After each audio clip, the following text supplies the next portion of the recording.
welcome back to our In Focus discussion tonight on helping survivors heal from trauma. April, by the way, it's National Child Abuse Prevention and Sexual Assault Awareness Month. So tonight, we want to provide a safe space for two survivors to share their stories, their experience with the Younique Foundation, and their message to other survivors. Joining us now live in studio, Rochelle and Grant, both mother and son. They both requested only to be identified by their first name for privacy purposes. So Rochelle and Grant, thanks for being here tonight. Thank you. Thank you for having us. Yeah, we're really excited to have you. We really appreciate this. Rochelle, at your own comfort level, I wonder what you can share with us about what you went through, and share as little or as much as you want. Thank you so much.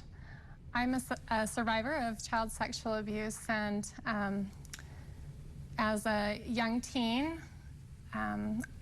when I recognized what was happening to me, that I decided to speak up and share with my parents and my family. And unfortunately, that was several years ago, and it was hard for them to hear that information and to understand that. And so unfortunately, I didn't receive the support that I would have loved to have received as a young teen.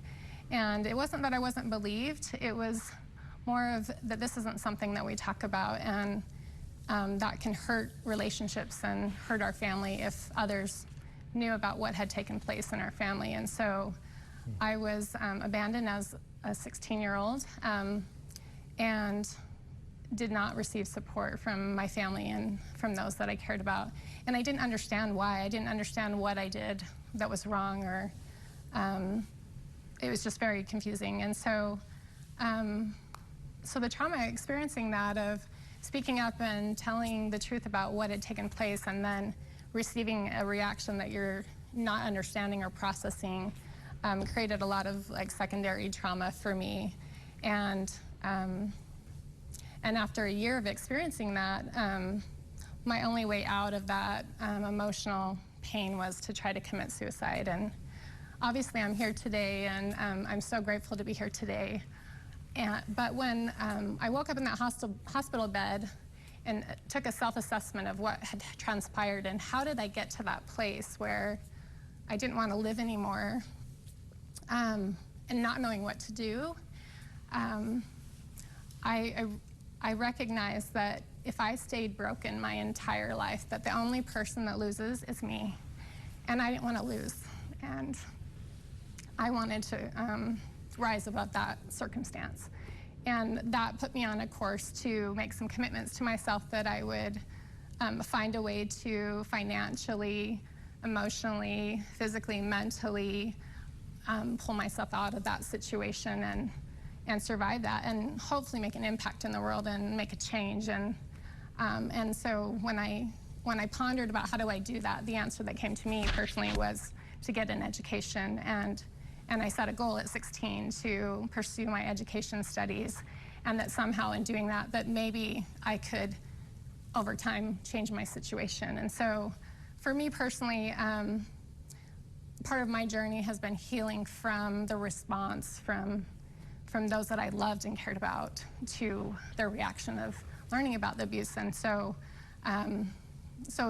it's very important to be supportive and to believe survivors as they come forward. And sometimes, especially in my generation, there are parents that just didn't have the tools, the resources, or the knowing of how to handle a situation like that. And I hope that in time, as we talk about child abuse and things like that, that we can be more accepting and open about those conversations and really support and help survivors. And that's what I hope to do in being here and sharing part of my story. It's so hard to think you spend all this time living with it, then you finally tell somebody, and the reaction is painful. But I do want to thank you. We want to keep talking to you, but I also want to bring in Grant. You went through a traumatic incident only 5 years old.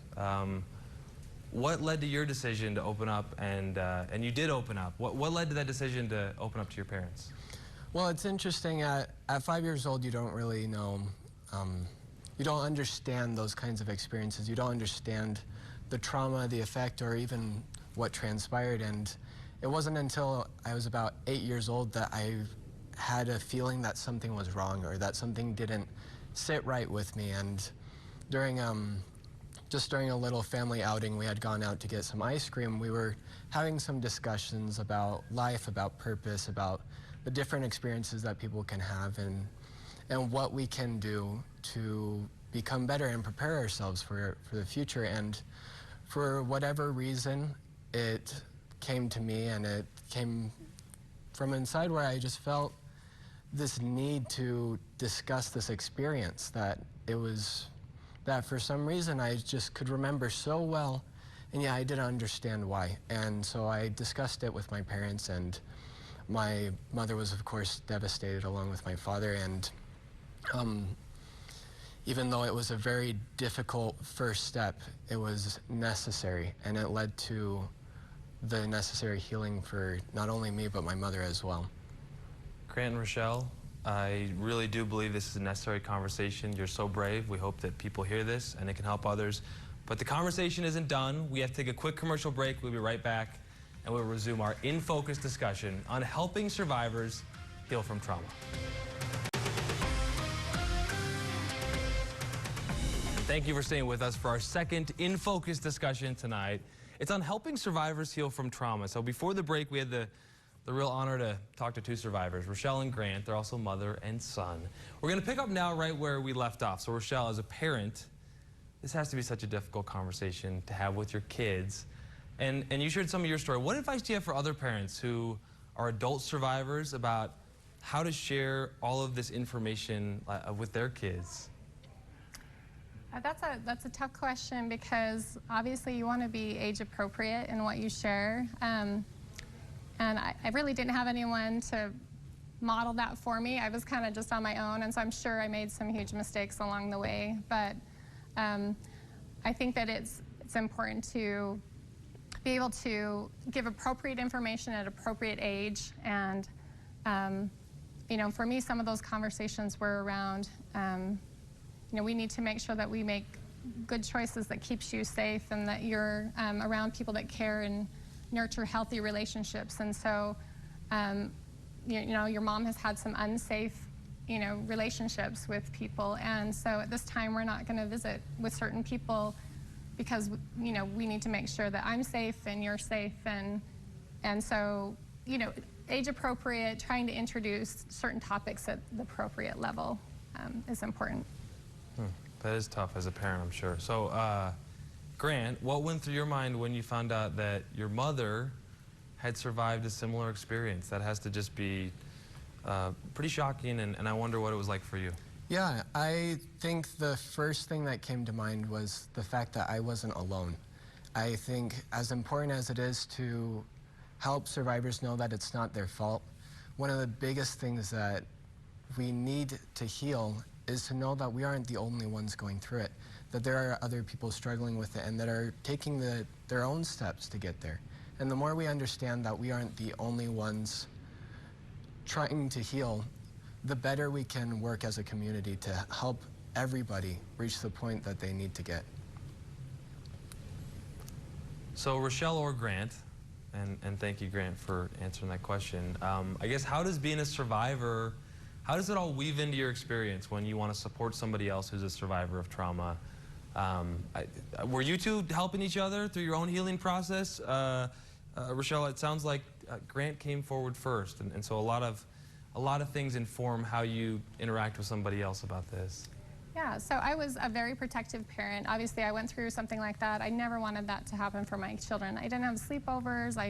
They slept in the same room with us when we were traveling. I mean, there was all the things that I thought that I was doing correct to make sure that that would never happen to one of my children. And when I found out from him, I mean, I was devastated, and emotionally, you know, half of my hair fell out. I mean, just the internal kind of components of being an adult and knowing someone that you love has been harmed was devastating. But the next thought that came to my mind was, if I've felt shame my entire life for this circumstance that had taken place, how can I help him not feel shame and to know that it's not his fault if I still feel shame? And so I had to really look inside and say, okay, I have to address this, I have to heal this. And I would do different things to try to work on that over time, but it really became critical when he had the courage to speak out, it really was a call to action for me as his parent to say, how do I make sure that he doesn't experience any additional trauma, or that he doesn't feel any less than, or feel like it's his fault, or carry any shame. And so we just were open. We just had open conversations. I let him know that I've experienced similar things. I told him it wasn't his fault. I let him know that I was angry and hurt and upset that someone would hurt my child, you know, to validate him that it was okay to be angry, it's okay to be hurt, and that I was, just because I was calm didn't mean I was okay with it, that he was in charge, that he got to decide and set boundaries, and that I would help him set boundaries, as well as I wanted him to reclaim his power in his voice. And as a parent, I would do that by, when he had to stand up to a teacher who potentially was doing something that he didn't agree with, to have him role play at home and go in and talk to that teacher. I'd stand in the back of the classroom, and I want you to vocalize your words. I want you to tell them that you're not okay with the decision, and make a suggestion of how to solve that problem in a different way, but it comes from your mouth and your words. And the same exercise with a bully at school. I had him speak to the bully directly. I asked the teacher to support and let him communicate his feelings, his emotions, and set boundaries and take a stand as a young person. And so all of the things that he did by having the courage to tell me as a parent really allowed me to reflect back and say, what do I want different for him? How do I want him to grow? And how do I want him to not carry shame, and to be able to just speak up and be completely okay with who he is, and not take responsibility for what has happened, but he is responsible for trying to move forward and to have a positive and a happy life going forward by addressing those hard things. And they may not just happen and be one and done. You know, we might address certain things as a young teenager or as a child, but then an adult, you're going to have some other things that might surface. And so we have to constantly work on that and grow. And that's what he can do, and I can support him. But I wanted him to have a different outcome than what I had. I didn't want him to wait 26 more years before he ever spoke about child abuse again, because it was too painful of a conversation. Grant, hearing your mom speak there, final words. I mean, what would you like to add? Whoever is listening, I want them to know that it is okay to take time. It is okay to take the process to healing, and it is so important to learn to speak and to learn to be comfortable speaking. The more we are comfortable with talking about this subject and talking about abuse for what it is, the more of a chance we have to help our future and help our own children be able to escape and avoid any sort of traumatic experience like that. Well, as I said earlier, I hope there are folks who are hearing this message. If it's just one, it will be so helpful, and we hope that it's more than that, and you're brave to share your story. So Rochelle and Grant, both survivors with incredible stories of healing. We thank you both for being here tonight to be part of what is obviously a difficult but important conversation. Thank you again for inviting us. Yeah, it was our pleasure. Thank you so much. And welcome back now to our third and final In Focus discussion tonight on helping survivors heal from trauma. So earlier in this broadcast, we heard from two survivors about their incredibly difficult stories of adversity. We're so grateful for their stories. We're turning now to a nonprofit organization that's working to help survivors on their journey of healing. Joining us now is Chris Yaden. I hope I pronounced your name correctly, sir, the director of Younique Foundation. Chris, thank you for being here tonight. Welcome to the show. Thank you. It's an honor to be here. Yeah. Let's start with the data. What are some statistics you can share about this topic, child abuse, sexual assault awareness? Yeah, so the data will vary just a little bit depending on how people define abuse, but in general, 1 in 5 children in the United States will be sexually abused before they turn age 18. If we got a little more specific here in Utah, the CDC has done some questions of high school age children, and specifically to our high school age girls, 11% of them report having been raped before they graduate, and 22% of our high school girls here in Utah reported in the CDC survey that they have been sexually assaulted in the last 12 months. It is an enormous problem, and it's been hidden and swept under the rug, but it's starting to come out, and we're finally starting to talk about it and do something about it. 1 in 5. It's just, that is shocking. Okay, so tell us about the background then. Obviously, you wanted to do something about this. The Younique Foundation, when was the nonprofit organization founded? The inspiration behind it, tell us more. Yeah, we were founded in 2014 and started operating in 2015.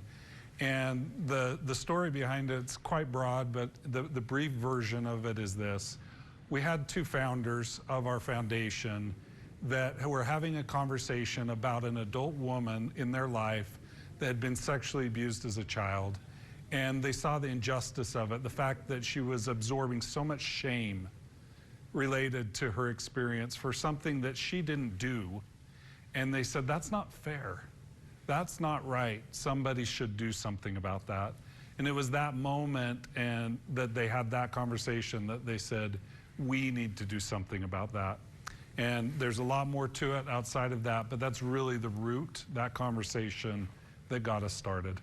Well, that's the genesis story. Everything starts somewhere, and we have only a certain amount of time to talk. So I appreciate that Reader's Digest version. What are some of the services and resources that your foundation provides? We want to know how you're helping folks. Yeah, so I'm going to tie in what we just heard from both Grant and Rochelle, because it perfectly ties into our services. So we offer both prevention services through defendinnocence.org that help parents like Rochelle learn how to respond when their children have been abused. What Rochelle did was perfect. The reason why Grant felt comfortable disclosing his abuse are the many things Rochelle did before Grant disclosed. The conversations that she had, the open dialogue that she had, the trusted relationship. So at defendinnocence.org, we help parents learn how to have those conversations. We also help them learn how to do things that reduce the risk that their child will be abused. Then on the other side of our foundation, we focus on healing, and specifically adult healing for adult women who are sexually abused as children. And healing's actually integral to prevention. And like Rochelle's story, as she healed, she was able to help Grant heal. And she dealt with her 26 years of shame. Grant, he may have his own battles to face, but the way Rochelle responded makes it much less likely that Grant will suffer the same effects of PTSD symptoms that Rochelle experienced. So we have a retreat where these women can come and learn how to heal, learn about their brain and their body and how the trauma impacts them, build a community with survivors, and interact in a compassionate, trauma-friendly environment to help them move forward in their healing journey and help them learn tools that they can then go use in their day-to-day life to help progress in their healing. And these retreats are free. How do you get the funding for these? Yeah, so we have very, very generous people that donate and make it possible for these to be free. And it's everything from the general public that gives $5 a month to significant donations that come from family foundations and corporations. And we need all of it because the demand for our services keeps growing. We've already expanded to a second location in Georgia, and our wait lists continue to show us that people are ready to heal. And as we continue to expand our services through these types of generous donations, we'll be able to reach more women and reach more parents with our preventative and protection services. And as we learned that with Grant, it's not just one gender. It's such a big issue that we talk about. All right, you mentioned Defend Innocence. It sounds like there are specific ages that you can talk to your kids in different ways. But could you tell us a little bit more about the educational program, why it's so important for parents and caregivers to be educated about this? A lot of folks may not even think it would ever happen to their kids. Yeah, the best comparison I can give you is to car seat safety. When I grew up, there was no way I wore a seatbelt, let alone was put in a car seat. Something happened between when I grew up and I became a parent. There was no way when I became a parent that my child would not be in a car seat. So what happened is parents received appropriate education to help them learn how to reduce the risk of their child being harmed. This is true also of sexual abuse, where we have to go through the same transformation that we went through with car seat safety. The issue of sexual abuse has to become important to parents. And at defendinnocence.org, that's what we focus on. We help parents learn how to be proactive in ways that can help them reduce the risk. We also help them learn how to build capabilities in their kids, just like Rochelle did with Grant as she shared those stories about enabling him and empowering him to build his voice. So we teach parents how to do that. And lastly, we help parents have age-appropriate conversations around topics to do with sexual health so that their kids have the words and feel comfortable discussing the topic if something is happening to them in their life that is inappropriate, they're uncomfortable with. Chris, thank you for the important work you do. I've learned a lot, and I hope parents out there have as well. Chris Yaden, the Executive Director of the Younique Foundation. Chris, thanks for being here tonight and for being a part. It's important conversation. We appreciate you. Thanks for having me.